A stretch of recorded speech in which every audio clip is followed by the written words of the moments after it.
교회를 섬길 충성된 일꾼을 세우라 라는 제목으로 하나님의 말씀을 전하겠습니다. 예수님께서는 크게 두 가지의 꿈을 가지고 계셨습니다. 하나는 죄인된 인간을 구원하시기 위하여 십자가를 지는 것이었습니다. 그리고 또 다른 하나는 믿음의 공동체인 교회를 통해 하나님의 나라를 확장하는 꿈이었습니다. 그렇다면 믿음의 공동체인 교회를 통해 하나님의 나라를 확장하는 데 있어서 가장 중요한 역할을 감당한 이가 누구일까요? 바로 교회를 섬기는 충성된 일꾼, 직분자인 것입니다. 초대 교회가 그토록 핍박 가운데서도 놀랍게 성장하고 그토록 힘있는 역할을 감당할 수 있었던 이유는 바로 철저하게 준비된 충성된 일꾼들, 직분자들이 있었기 때문입니다. 바울과 베드로와 요한, 이들이 쓴 목회 서신서를 읽어보면 상당 부분이 무엇에 관한 기록일까요? 바로 충성된 직분자 훈련 매뉴얼에 관한 내용으로 엮어져 있습니다. 다시 말하면 교회의 문턱은 낮지만, 다시 말하면 누구든지 교회에 나와서 예수 믿고 믿음 생활하여 하나님의 택한 자녀로 성도로서 살아갈 수 있지만 직분자의 수준은 높았다라는 것입니다. 12사도가 순교를 당한 뒤에 초대교회는 로마의 핍박을 이겨냅니다. 그리고 마침내 거대한 로마 제국을 복음화할 수 있었습니다. 어떻게 그 일이 가능했는가? 바로 충성된 일꾼들의 헌신과 땀과 희생이 있었기 때문입니다. 그런 의미에서 오늘 우리가 다루게 되어지는 본문, 직분자를 세우는, 7 집사를 세우는 이 본문의 내용은 큰 의미를 우리에게 안겨다 준다고 말할 수 있습니다. 오늘 본문이 속해 있는 이 사도행전 6장에 들어와서 초대 예루살렘 교회의 새로운 전환기를 맞이하게 됩니다. 지금까지는 사도들을 중심으로 원시적인 교회 형태의 교회 운영이 이루어졌습니다. 다시 말하면 초대 예루살렘 교회가 부흥했지만 뚜렷한 조직이 만들어지지 않는 때였다는 것입니다. 그런데 이제 새로운 집사를 세우고 교회 조직이 생기고 질서와 기틀이 마련되어지는 아주 중요한 기점에 놓여 있는 말씀이 오늘 우리가 읽은 본문의 말씀입니다. 여러분, 이 말씀은 2000년이 지난 오늘 이 시대에도 그대로 이 제도가 적용이 되어지고 있습니다. 여러분, 누군가가 처음 교회를 개척했다고 생각해 보세요. 그러면 그 목회자를 중심으로 몇몇 그 개척 멤버들과 함께 교회를 세워갈 때 처음에는 그렇게 큰 조직이 없습니다. 있다 하더라도 크게 유명무실한 조직입니다. 그러므로 그때는 목회의 모든 역량이 바로 목회자에게 다 쏠려 있습니다. 그러나 이 제도는 어느 정도 성장하다 보면 한계를 경험하게 됩니다. 그러므로 교회가 성장해가면 성장해 갈수록 어떤 일이 일어나야 합니까? 직분자들이 세워지고 그 직분자들을 통하여 충성된 일꾼들이 각 조직과 각 역할을 감당함으로 교회를 든든히 세워가는 그런 질서 있는 교회의 원활한 조직들이 이루어져야 하는 것입니다. 우리 부곡교회도 하나님의 은혜 가운데 68년의 역사를 가지고 달려가고 있는 줄 믿습니다. 그리고 보이지 않는 수많은 충성된 일꾼들과 직분자들의 헌신이 있었기에 오늘까지 온 것입니다. 그러므로 앞으로 하나님께서 우리 교회를 통하여 더 위대한 하나님의 역사를 이루는 데 있어서 더 중요한 역할을 감당해야 될 사람이 누구인가? 충성된 일꾼들인 직분자이고 또 그런 직분자들이 세워져서 교회를 아름답게 세워가는 믿음의 헌신된 일꾼들이 다 되시기를 예수님의 이름으로 축원드립니다. 자, 그러면 초대 예루살렘 교회에 꼭 필요한 7 집사를 세우는 이 내용이 오늘 그려지기 위해서 7집사를 세우는 데 있어서 어떻게 7집사가 세워지게 되었을까? 그 동기가 무엇일까요? 한 3가지 동기를 찾아볼 수가 있는데요. 첫 번째 동기는 교인 수가 점점 많아졌기 때문입니다. 그렇지 않겠습니까? 교인 수가 이제 점점 많아지다 보면 교회 역할을 감당해야 될 분야가 많아지는 것입니다. 그러기에 당연히 일꾼이 세워지게 됩니다. 1절 상반절에 보면 그때의 제자가 더 많아졌는데, 여러분 여기 제자가 더 많아졌다라는 이 말은 교인 수가 점점 늘어나게 되었다라는 것입니다. 초대 예루살렘 교회는 오순절 성령 강림 사건이 있고 난 이후에 처음에 120명의 성도들로부터 출발을 했죠. 그런데 성령 받은 사도들이 복음을 전하자 많은 사람들이 회개하고 주께로 돌아오게 되었습니다. 3,000명이 회개하고 5,000명이 회개하고, 그리고 수많은 무리들이 예수 믿고 초대 예루살렘 교회 성도들이 되었습니다. 학자들에 따르면 적어도 1만 명에서 2만 명 정도 초대교회 구성원을 이루게 되었을 것이다, 그렇게 예측합니다. 그러니 여러분 한번 상상해 보세요. 그 많은 숫자가 교회당에 모여서 함께 회당에 모여서 예배하고 교제하고 그러다 보면은요, 얼마나 참 처음에는 몇 사람 되지 않으니까 자신이 가지고 있었던 물건도 나누어 주고 또 함께 모여서 교제하고 은혜를 나누고 하던 그런 모임이나 그런 공동체의 그런 역할들이 쉬웠습니다. 그런데 점점 교인들이 늘어나기 시작하면서요, 거기에는 성장하는 좋은 면도 있지만 그러나 그 반면에 어수선하고 뭔가 해결되어지지 않는 그런 문제들이 발생하게 되는 것입니다. 그러므로 원활한 사역의 분배가 요구되어져 바로 그때 7명의 집사가 세워지게 되었다는 것입니다. 자, 두 번째 원인이 있습니다. 이것은 오늘 본문의 실제적인 원인인데요, 바로 성도들 간에 불평이 생겼기 때문입니다. 교인 수가 많아지고 여러분 서로 함께 하다 보니까는요, 어떤 일이 발생할까요? 서로를 이해하지 못하고 또 그 안에는 소외되어지는 사람들이 발생하게 되었습니다. 특별히 구제하는 문제 때문에 가난한 성도들이 소외당하는 일이 발생하게 된 것입니다. 1절 중반절에 보면 이렇게 기록되어 있습니다. 헬라파 유대인들이 자기들의 과부들이 매일의 구제에 빠짐으로 히브리파 사람을 원망하니.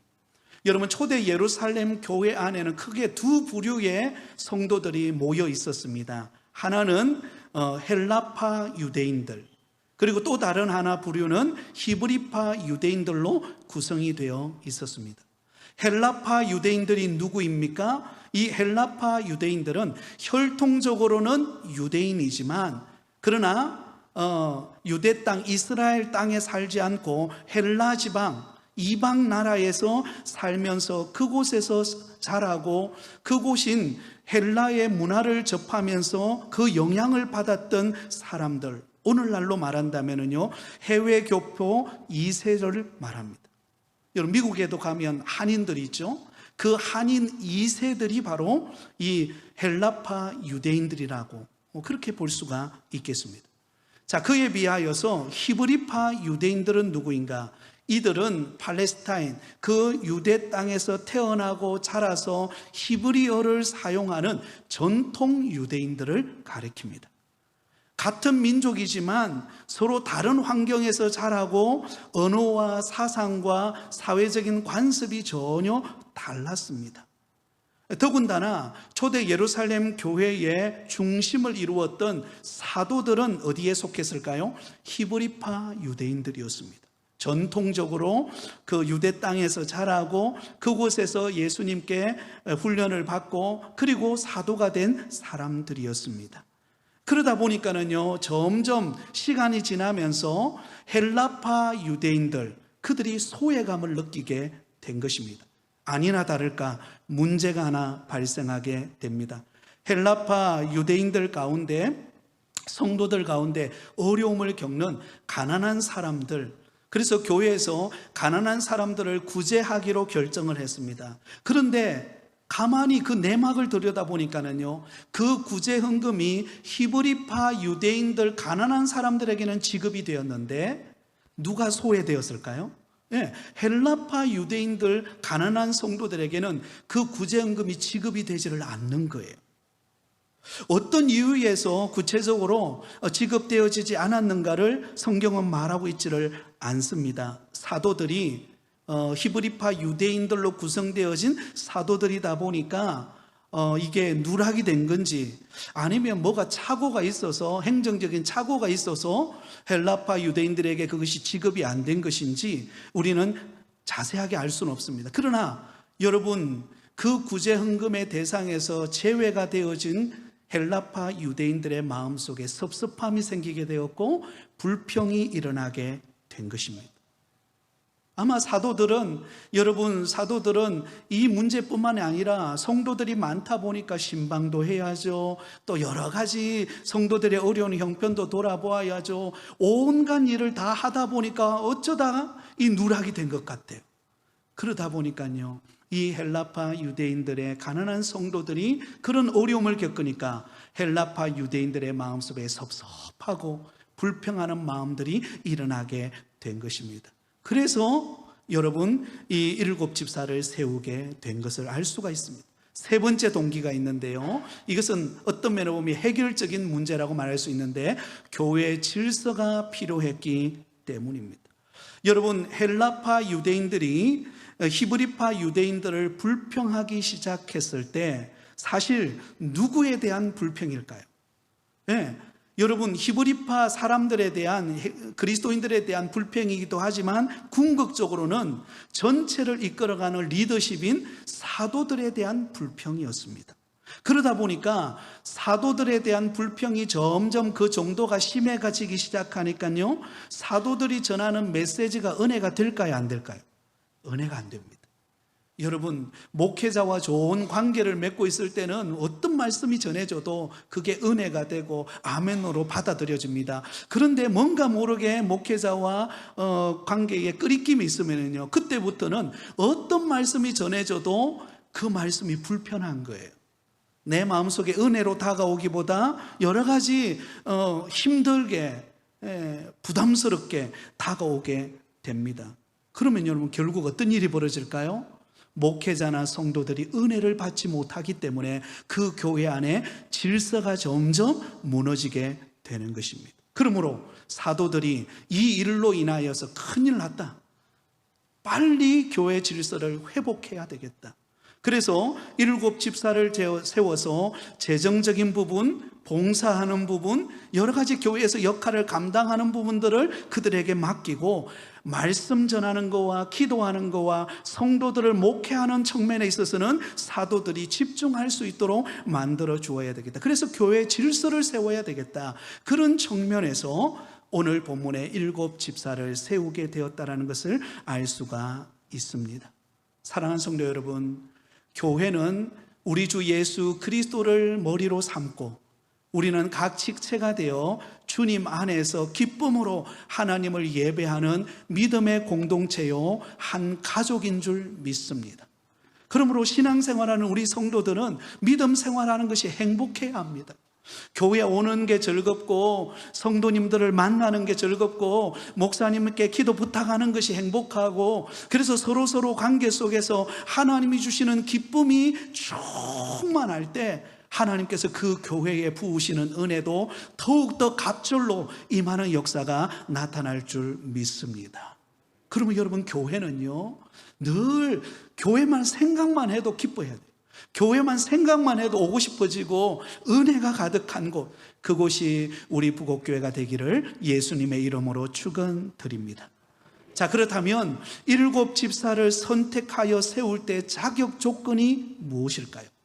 여러분, 일꾼을 세운다는 것은 굉장히 중요한 일을 하는 것입니다. 왜? 일꾼을 세울 때에 아무렇게나 세울 수 없기 때문입니다. 교회의 일꾼이 되고 교회의 직분자가 된다는 것은 그만큼 여러분 영광스러운 직분이기도 하지만 내게 주어지는 책임 또한 크다라는 것입니다. 그러므로 직분자로 세워질 때는 분명한 자격 조건을 가지고 그 일을 감당해야 합니다. 근데 여러분, 우리가 직분자를 세울 때에, 우리가 인간적인 측면을 볼 때에 세상적으로 잘 나가는 사람, 그런 사람을 선택해 가지고 직분자로 세우는 것 아니에요. 오늘 성경에 보면은요, 주님이 세우신 직분자의 자격 조건이 있어요. 자, 우리 다 함께 3절 말씀을 같이 읽습니다. 시작. 형제들아, 너희 가운데서 성령과 지혜가 충만하여 칭찬받는 사람 7을 택하라. 우리가 이 일을 그들에게 맡기고. 할렐루야. 자, 여러분, 여기 보면 7 집사를 세워서 교회에 아주 중요한 역할들을 이제 감당하게 될 것인데, 그때 그 7 집사가 갖추어야 될 자격 조건 3가지를 말씀하고 있습니다. 첫 번째로는요, 한번 따라하겠습니다. 성령이 충만한 사람. 네, 여러분, 세상적으로 볼 때 어떤 인간적인 화려함, 스펙을 가진 사람을 하나님이 선택하는 것이 아니라 어떤 사람을 선택한다고요? 성령 충만한 사람. 로마서 8장 9절에 보면, 만일 너희 속에 하나님의 영이 거하시면 너희가 육신에 있지 아니하고 영에 있나니 누구든지 그리스도의 영이 없으면 그리스도의 사람이 아니니라. 그리스도의 영이신 성령이 한없이 그에게 부어지고 성령으로 충만한 사람이 충성된 주의 사명을 감당할 수가 있게 됩니다. 여러분, 성령 충만하지 않는 사람이 뭐가 문제가 될까요? 그것은 성령 충만하지 않으면 하나님의 몸된 교회의 일을 인간적인 방법으로 그 문제를 해결하려고 한다는 것입니다. 그러나 성령이 충만한 사람은 세상적인 기준과 방법이 아니라 하나님이 기뻐하시는 방법을 따라 성령의 인도하심을 따라 그 주어진 역할들을 감당하기 때문에 하나님을 기쁘시게 할 뿐만 아니라 교회에 덕이 되고 유익이 되도록 하나님께서 만들어 가신다는 것입니다. 오늘 이 자리에 직분을 받은 사랑하는 성도 여러분, 하나님이 여러분에게 주신 직분에 감당할 때에 성령 충만함으로 그 직분 감당하실 수 있기를 바랍니다. 자, 그렇다면 어떤 사람이 성령 충만하다고 말할 수 있을까요? 바로 말씀과 기도로 충만한 사람이라고 말할 수 있습니다. 어떤 사람은요, 교회 일을 감당하면서 세상적인 지식은 많아요. 세상 이야기하면 끝이 없어요. 그런데 교회 안에서 말씀을 나누고 하나님 앞에 무릎 꿇고 기도하자 그러면은, 여러분, 그 자리에 보이지 않는다면 어떻게 되겠습니까? 여러분, 우리가 하나님의 말씀으로 충만하고 기도하는 믿음의 걸음을 걸을 때에 주께서 주시는 지혜와 능력으로 그 사명 감당하도록 은혜 주실 줄 믿습니다. 저도 목회를 해보니까 그런 것 같아요. 전도사 때, 강도사 때는 잘 몰랐어요. 그래서 선배 목사님들이 교회 목회를 감당할 때는 기도해야 합니다. 하나님을 의지해야 됩니다. 다 아는 이야기죠. 그래서 그때는 그게 중요성을 그렇게 크게 인식하지를 못했어요. 근데 담임 목사가 되고 목회를 하면 할수록 이게 사람의 방법으로 어떤 인간의 지혜로 할 수 있는 게 아니라는 것을 느끼는 거예요. 그래서 하나님 앞에 무릎 꿇지 않으면 안 되고 하나님의 말씀을 의지하지 않으면 안 되는 것을 깨달아 가는 것입니다. 지금도 배워가고 있습니다. 사랑하는 성도 여러분, 우리의 힘으로 주의 사명 감당하는 거 아닙니다. 성령으로 충만하면 주께서 우리와 함께 하셔서 은혜 주실 줄 믿습니다. 우리 옆 사람에게 이렇게 한번 축복할까요? 성령 충만한 성도님 되시기 바랍니다. 자, 두 번째로는요, 지혜가 충만한 사람이어야 합니다. 이 지혜는 인간적인 지혜가 아닙니다. 세상적으로는 많이 알 수 있어요. 세상적으로는 스펙도 좋고 온갖 어떤 화려한 그런 어떤 사람으로 인기를 끌 수도 있습니다. 그러나 하나님이 보시는 기준의 직분자는 그런 인간적인 지혜와 지식을 가진 사람이 아니라 위로부터 내려오는 지식, 하나님이 주시는 지혜로 충만한 사람, 그 사람이 하나님 앞에 인정받는 직분자입니다. 저는 우리 교회 성도님들 가운데도 연세 많으시고 늘 기도하시고 늘 섬기시는 우리 권사님들, 또 장로님들, 집사님들 뵐 때마다 얼마나 감사한지 몰라요. 사실 인간적으로 보면요, 많이 배운 것 아니잖아요, 그죠? 뭐 대학을 졸업하고 대학원을 나오고 어떤 스펙을 가진 분들이 아니세요. 그런데 어떤 면을 보면 참 우리 어르신들이 지혜로우세요. 믿음으로 행동하는 것도 지혜롭고 하나님 앞에 기도하면서 그렇게 순종하고 몸된 교회를 섬겨가는 분들을 볼 때마다 존경함을 느낍니다. 뭐가 다를까요? 그분들에게는 세상 지식은 부족하지만 하나님이 위로부터 부어주시는 지혜가 있기 때문입니다. 성경은 말합니다. 야고보서 1장 5절에 너희 중에 누구든지 지혜가 부족하거든 모든 사람에게 후히 주시고 꾸짖지 아니하시는 하나님께 구하라. 그리하면 주시리라. 사랑하는 여러분, 우리가 이 세상의 일을 감당할 때도 지혜가 필요하잖아요. 사업을 경영할 때도, 가정을 꾸려갈 때도, 여러분 이 불경기의 시기에 우리가 하루하루 살아가는 거 버겁고 힘들 때가 많습니다. 그럴 때마다 하나님 앞에 기도하는 가운데 하나님 내게 지혜를 주세요. 이 문제를 어떻게 풀어가야 될까요? 이 관계를 어떻게 해결해 가야 될까요? 한없이 하나님 앞에 무릎 꿇고 지혜를 구하며 나갈 때 반드시 하나님은 그 사람에게 위로부터 내려주시는 지혜를 주실 줄 믿습니다. 그러면요 문제가 풀리는 거예요. 실타래가 풀리듯이 풀어지는 은혜가 있습니다. 교회를 섬길 때도 마찬가지입니다. 교회를 섬길 때도 하나님이 주시는 지혜로 겸손하게 섬길 때 그 자리가 축복의 자리가 될 것입니다. 세 번째 자격 조건을 말합니다. 칭찬받는 사람이 되어야 한다라는 것입니다. 여러분 목사도 성직이지만 집사, 직분, 또 장로, 권사, 또 모든 서리집사 어떤 직분도 성직인 줄 믿습니다. 성직이에요. 하나님이 여러분들에게 맡겨주신 직분입니다. 그러므로 성직을 감당하는 저와 여러분은 하나님께도 인정받아야 하지만 그러나 우리가 교회 안에서 이웃들에게 칭찬받는 믿음의 사람이 되어야 합니다. 성실함으로, 믿음직함으로, 득스러움으로 여러분 본이 되고 칭찬받을 때 그 사람이 교회 안에서도 하나님이 들어쓰시는 믿음의 사람이 될 줄 믿습니다. 여러분 특별히 집사의 직분은요 교회 안에서 어떤 부분을 담당합니까? 재정 부분을 담당해요. 그렇기 때문에 여러분 믿음직스럽고 신실한 인정받는 사람이 그 역할을 감당해야지 믿을만하지 않겠습니까? 그렇지 않는다면 불안해서 어떻게 맡기겠습니까? 그러므로 교회 직분을 감당할 때는 칭찬받는 사람이 되어야 합니다. 구약시대 때 모세의 장인인 이도로가 모세가 이스라엘 그 많은 숫자의 어려움을 해결하고 때로는 재판하고 문제를 풀어가다 보니까 너무 버거운 거예요. 그래서 여러분 이도로가 지혜를 발휘해서 모세를 돕는 자들을 세웁니다. 그 돕는 일꾼들을 세울 때 원칙이 있습니다. 출애굽기 18장 21절에 보면 우리 같이 읽습니다. 너는 또 온 백성 가운데서 능력 있는 사람들 곧 하나님을 두려워하며 진실하며 불의한 이익을 미워하는 자를 살펴서 백성 위에 세워 천부장과 백부장과 50부장과 10부장을 삼아. 모세를 돕는 역할을 감당하는 직분자들을 세웠어요.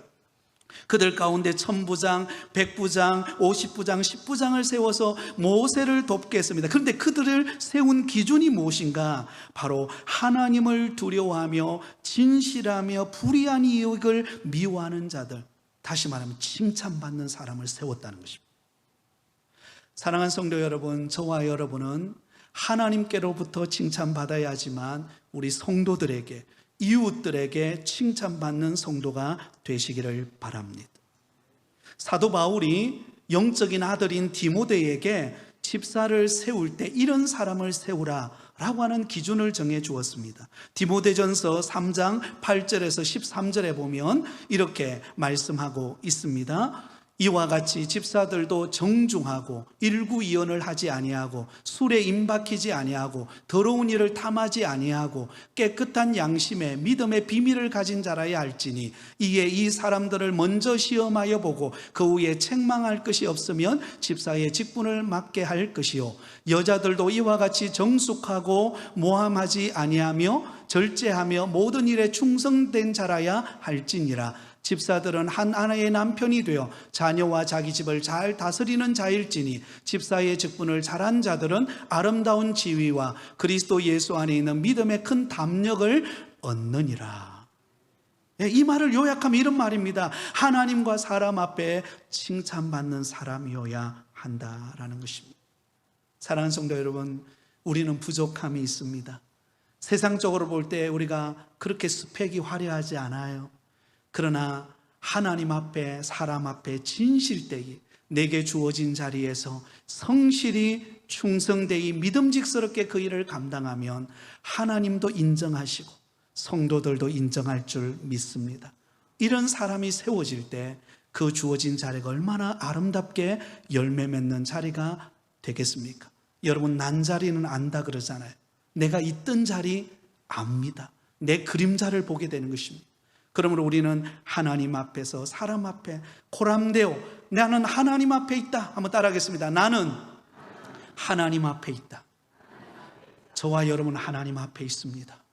하나님 앞에 있기 때문에 늘 나 자신을 살피고 하나님이 보시기에, 사람이 볼 때에 바르게 칭찬받는 사람으로 쓰임받는 일꾼들이 다 되시기를 예수님의 이름으로 축원드립니다.